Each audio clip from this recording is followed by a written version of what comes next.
So, Norwich University School of Architecture, we have the director as well as the dean of the School of Professional Studies, one of the leading voices here in Vermont in housing that is responsive to crises, whether those are environmental or human. So welcome. Thank you, and without further ado, please.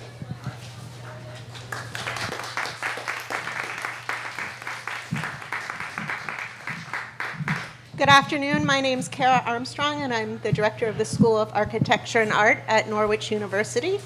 And I'm Aron Temkin. I'm the dean, as was mentioned, of the College of Professional Schools, which actually includes architecture, engineering, business, computing, and nursing.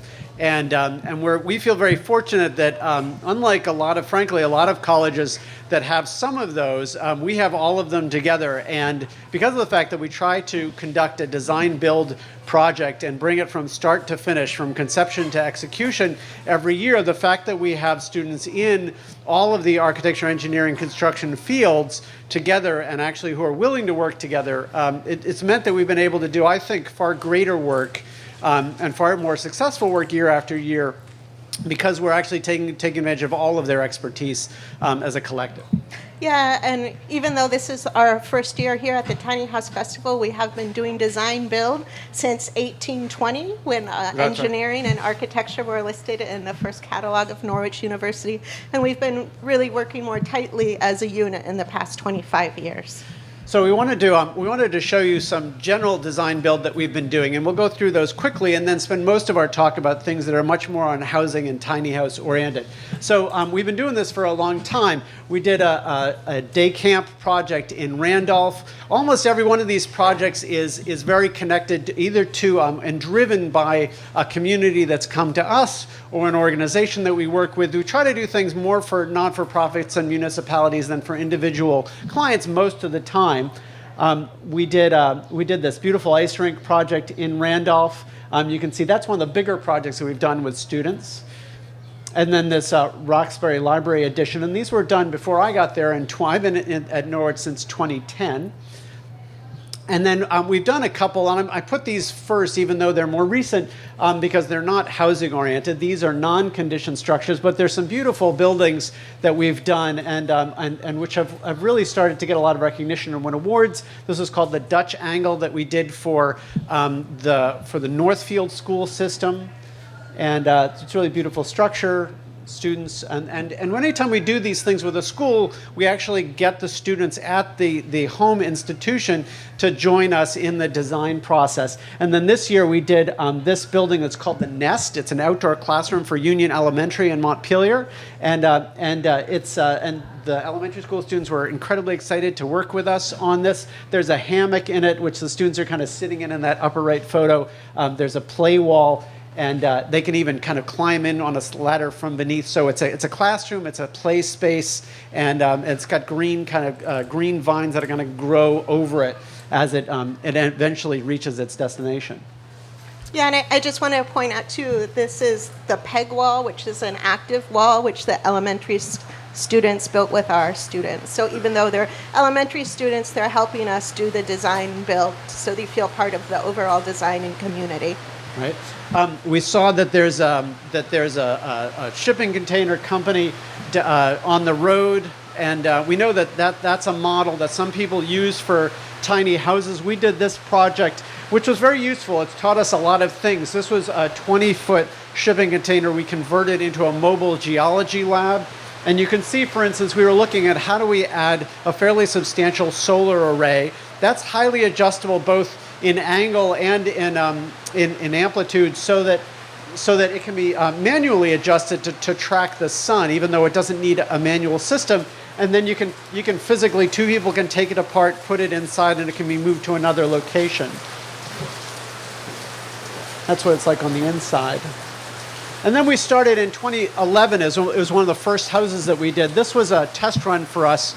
We decided to do the solar Decathlon project, and this is a 1,000-square-foot house, and as you can see, we do take this. We do a full set of construction documents with students before we go to build something, and that's actually showing you the outside and the floor plate. This was, when we do these, one of the things that we've been working on optimizing from the beginning is knowing that we're building them on campus and moving them elsewhere, is how do we make modules that can travel without needing special permitting. So you can see this is kind of built just from the floor plan in the middle, built into kind of logical chunks to move down the road. Okay. And then in 2013, we did the solar decathlon project. And Cara, maybe you want to talk about that one? Yes. One thing that we learned was that 3 modules was too much. So we honed it down to 2 modules, and we still had a 2-bedroom, 1-bathroom home. And this actually changed a lot after Irene hit, and the students became very concerned with affordable housing. So they were concerned about the initial cost of the house and then how much it costs to maintain it. So that really influenced the design. And we partnered with Huntington Homes because, as you know, in this fabulous Vermont climate, we don't always have great building weather. So this enabled us to build inside, and most of it was built over the course of 12 days. And that gave us a tight enough envelope for the students to finish the interior construction. One of the things that the students did is they gave a higher than normal roof so it would appear more spacious, and they also really had careful considerations of the window placement. And it ended up placing first place in affordability as well as first place in energy balance, which means that it made more energy than it used. So it's actually used as a visitor center now, and they actually sell power back to the grid, which is kind of exciting. We're going to show a short video about this project. Yeah.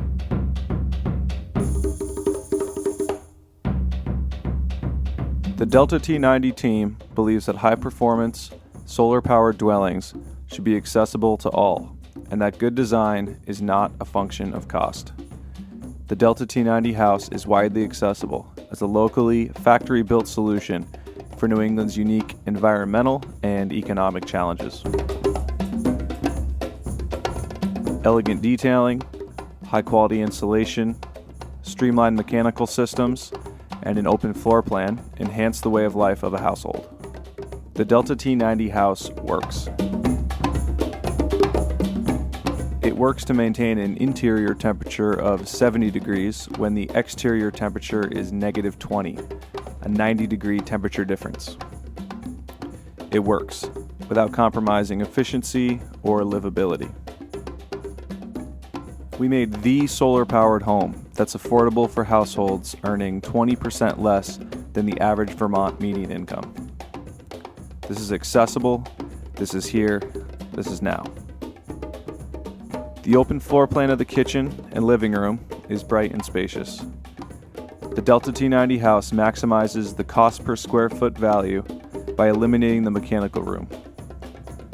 By maximizing the building envelope, systems are simplified to enhance the lifestyle of the occupants. The skylight brightens utility space. The extreme thickness of the wall section we designed, 16 inches from inside to outside, differs from traditional stick-built homes to confront the growing environmental and economic balance we need in our homes. Dense packed cellulose and mineral wool insulation provides the Delta T90 house with a wall R value of 50.6. The interior lighting and spatial qualities of the home create a comfortable environment for a family to dwell in both public and private spaces. High ceilings allow a compact and efficient design to become grand and spacious. The thoughtful window placement fills the living spaces with natural light and creates a connection to the outdoors. The custom shading systems minimize direct heat gain in the summer months while allowing natural light to the interior. The building integrated solar array provides the house with enough energy to meet its annual needs, assuming a conservation-based lifestyle. The thin film amorphous photovoltaic array lying flat on the roof eliminates the solar hardware from the visual presence of the house. The occupants will enjoy zero utility costs from heating, cooling, and household electricity thanks to energy produced by the solar array. This high-performance home models the future of affordable, energy-efficient living in Vermont.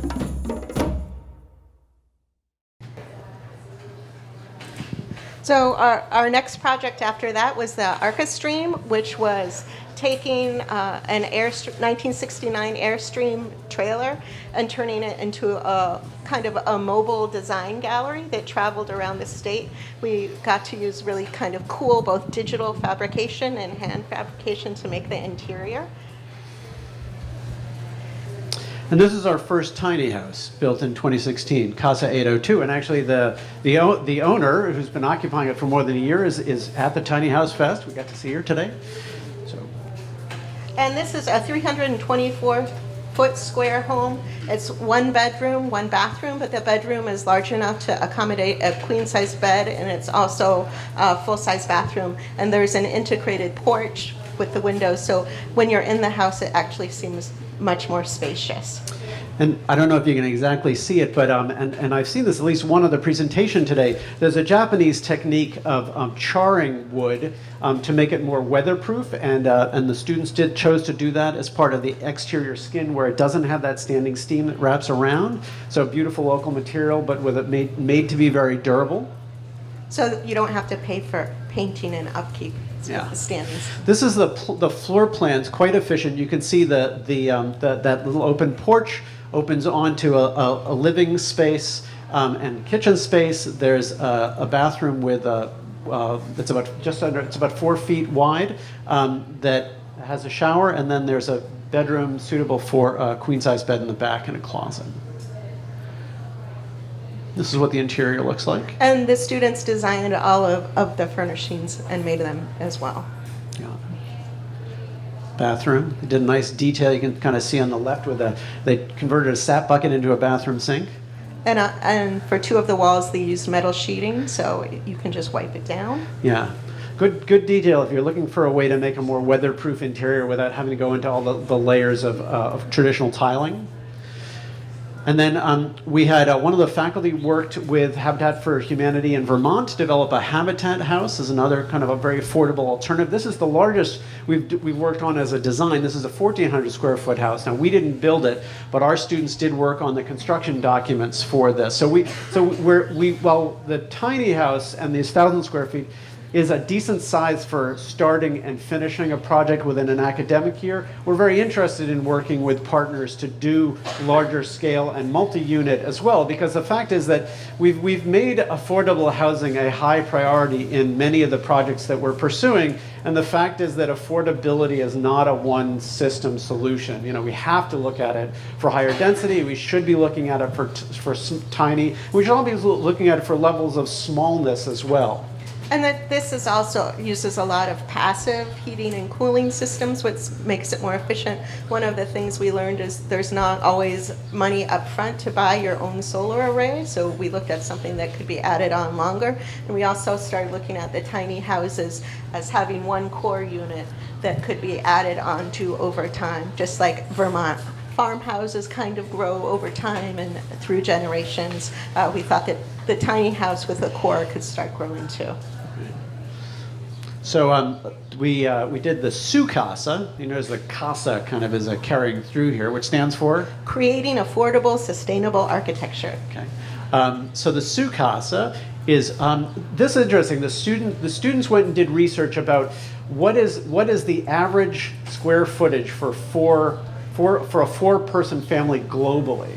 Because the fact is a lot of the trouble with a carbon footprint is how much space. And in the United States, that it's something like 800 square feet per person, which is crazy. And so this is 200 and sorry, I think it's 800 square feet for 4 people. That sounds a little high, but this is 288 square feet was what they came at as kind of a global average. And they said, okay, can we make a livable environment for 4 people in 288 square feet? And yeah, so this has a Murphy bed that comes down out of the wall for what they're imagining are 2 adults, and then there are 2 sleeping lofts inside. Now you can also see there's a small kitchenette, and behind that is a full-size bathroom again. And it's quite spacious. It has a 10-foot ceiling, so it really feels quite roomy because of the fact that the sleeping space and the living space is one. It's a fairly large common room.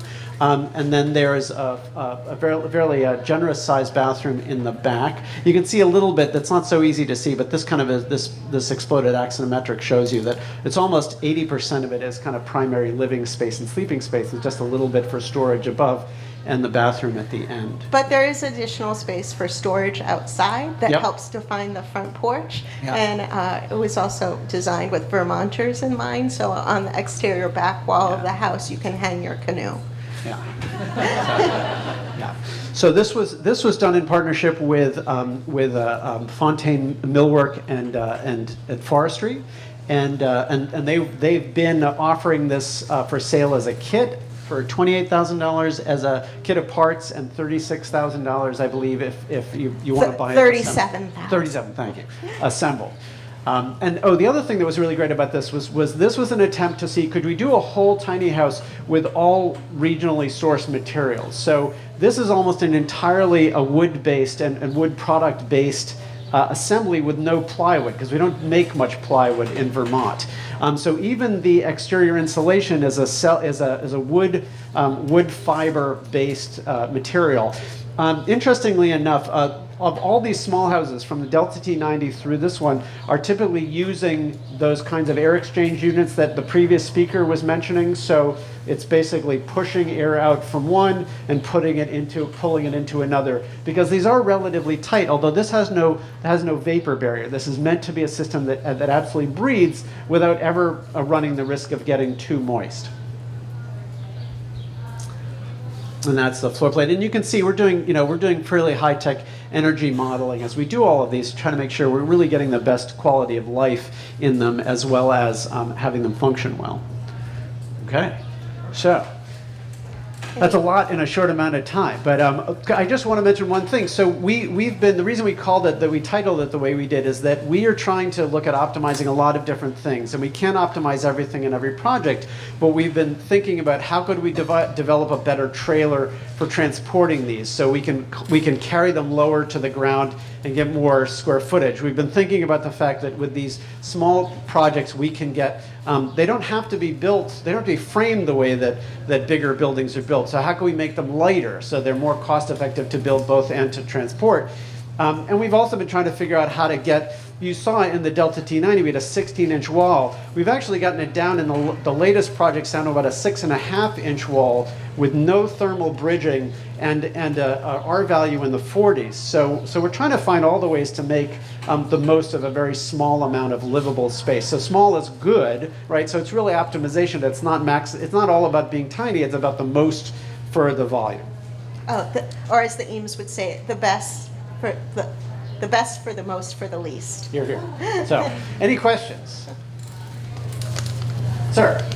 So, I heard about a study that suggests there's a ideal square footage in terms of the life cycle of a house for its construction cost and maintenance that is, far different than the 2,200 square feet family we have in our country. Do you know what that number is, or do you know about that study? I don't. I'd be very interested in seeing it. I think it probably came up in the studio that was doing that kind of global standard. We are talking about doing a research study, actually asking people in several different size homes to wear a location tracker, so we could actually do some optimization as far as ideal square footage. Use paths, which areas get used the most, which do you go into every 2 weeks? Yeah, but there is, there's I haven't seen a lot of quantitative data, but there's a lot of belief among architects that after a certain point, after about 2,000 square foot, you spread activity out, but you don't actually gain any new value out of the space. You're just kind of traveling farther between basic uses. So we're interested to try to find those points. Yes. Yeah, absolutely. Yeah, in some ways we've been talking about, we've been trying to say, could we change the dialogue, not that, we love tiny, we're with you guys, but that we could be talking more about, high efficiency housing and look for a model that maybe goes from 400 to 600 to 800 square feet. And as Cara mentioned, with the Casa 802, we built that thinking about the Vermont vernacular, which is that we built a small 4-square house and then we added on to it and we added on to it and we added on to it. And there's something charming about that, but when you actually have all the complications of those different roof lines in the floor that's slightly different from generation to generation, that's not ideal. So the Casa 802 and in the later versions of the tiny houses, we're doing 2 more this year, we're trying to find ways to build the frame. So like one thing we've been thinking about is, could we do a continuous header all the way around the frame so you could punch a hole anywhere, okay, without having to reframe the wall because it's already made for an opening? And how can we engineer basically a gasket point?